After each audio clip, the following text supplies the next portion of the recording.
let's talk about the border. Please. We have brought in 5% of the population of Haiti. I don't see the issue with that, though. Like, You don't see the issue with allowing immigrants into our country. I mean, is that not the foundation of America? These are illegal immigrants that people cut in seeking line. refuge for the best country in the world. Isn't that the whole point of your organization? Well, the U.S. is the best country in the world. Shouldn't we be obligated to help people that are suffering? Yes, America is the best country. Therefore, its citizens should come first, not foreigners. So we have an obligation to our own people.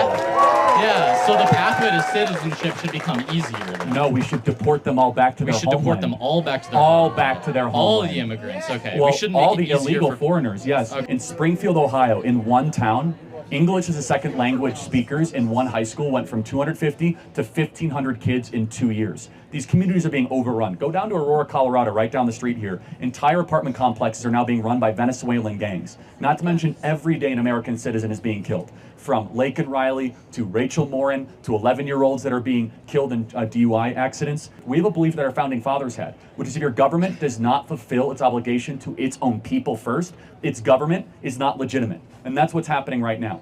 Our government is now providing taxpayer-funded cell phones, hotel rooms, benefits, airplane rides, cash for foreigners, but not for Americans. If you guys as an American citizen want a free cell phone, they'll laugh at you. As a foreigner from Venezuelan, you get one on the southern border. You get a flight to any city that you want. You get a luxury hotel in New York City. You get taxpayer-funded health care. That is the inversion. That is elevating somebody from a distant land over our own people. When our own kids can't afford homes, when our own people are seeing an increase in crime, homelessness, and we have over 50,000 homeless vets in this country. It's a breakdown of the social contract. Wait, so the government should support veterans, support Yes. citizens more. We should do, so we should spend more on our people with better health care, better social programs. That's literally what you just said. We should spend it on veterans and not on foreigners. Sure, and American citizens with cheaper health care. That's what you just said. Well, hold on. You're free trying phones, airplane rides, public transit. That sounds great for Americans. No, it sounds terrible, actually. For Americans? Yes,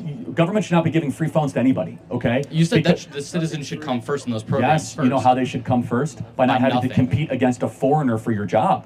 But I don't think that's the case, though, when most, How about this? If your own perspective was correct, would you feel comfortable going in Uber right now to Aurora, Colorado, and going to those 3 apartment complexes? I mean, according to the Aurora police, I probably would. They say the apartment complexes are not overrun. You should get in the car and go, go talk to anybody here and go knock on the door, and they'll extort you for cash because we're a country that is open for looting right now.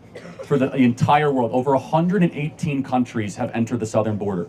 That we know of, at least 99 people on the terrorist watch list have come across the southern border. We're talking about people from Turkmenistan, Uzbekistan, from Iran, people from Pakistan that are coming here and mean harm to the interior of the United States. Not to mention, we're breaking down what it means to be a citizen. A citizen should be put first above anybody else. If a government does not do that, then the government is not fulfilling its basic obligation. And the number one obligation is to make sure that its people can have a pathway to a better life and a good life. Not a variety of free stuff, but not have to compete with somebody from Brazil for a home. Not have to, no, but not sure. The way that we're not doing that is that we're importing the third world and we're quickly becoming the third world. So why don't we use our resources to improve the third world so they're not coming here rather than because just spending that's the same not the amount role money? of the American government. You think we should be concerned about Central American politics? I don't care. Yeah. I care about our own people. So then you don't care about those people that are sex trafficking you know children. Why? Hold on. Of course I care about it. You say you don't want to spend the money to make that change happen. Number one, we've spent hundreds of billions of dollars. It doesn't do any good. That's not true. Number two, it is not the role of the American government to solve the problems of Panama, El Salvador, and Honduras when our own citizens are suffering and are crying out for help. So why has the billions of dollars spent on Central American aid over the last 4 years been effective at slowing the rates of sex trafficking in Central America? It hasn't slowed anything. No, it's been affected. It hasn't affected anything. What you're talking about is bribing these governments where they then go give it to cartel leaders and say, hey, this month send 20,000 people instead of 40,000 That's people. not what that money's going towards. It's going towards NGOs and bottom-up stabilization. You think NGOs spend the money correctly? Okay, not Man, all you are NGOs, so obviously, naive. sure. By the way, more people are crossing the Darien Gap than ever before. Not to mention, they're coming across on the CBP One app across the border into the interior of the United States in every single state. You cannot continue to have a country if you import an unfamiliar third world this quickly into America. So now there should be a path to immigration. No, we should have no immigrants in this country right now. No immigrants None. in the country. We need a total, complete shutdown of immigration in this country until every single Gen Z person can afford a home and can get their act together and be able to afford the American dream. So what's your path to Gen Z getting homes? Is it just kicking all brown people out? Not brown people. I think we should. Immigrants, yeah. We should. Anyone that's here illegally should be deported back to their country of homeland. By the way, it's a moral position. So H-1B visas that generate and stimulate the economy, kick those out. Well, that's interesting. H-1B. Who here studying computer? Anything? Anybody? Computer engineering? You guys have to compete against a foreigner for a job. That's wrong. American. Well, I actually care about the country more than the free market. So colleges should better prepare students and better utilize government resources. Well, college is a scam, but yes, we did that earlier. For computer science, they shouldn't go to college. Well, actually, you don't need to go to college for computer science. You don't need to go to college for computer science? You could do a coding class in a couple months. You could do a coding class. Yes. Yeah. Alphabet is hiring right now.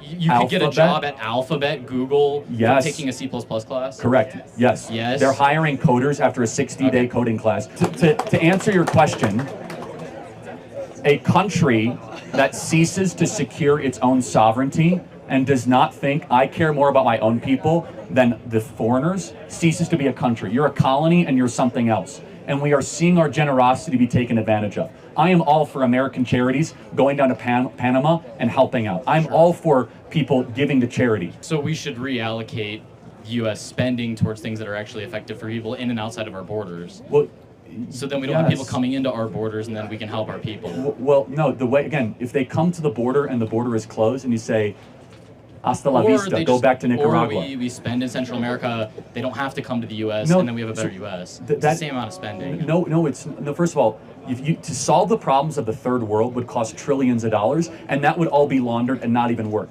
And again, it's not the position of the American government to go throw money around in the Southern Triangle. Instead, it's our country's closed. We're not open for looting anymore.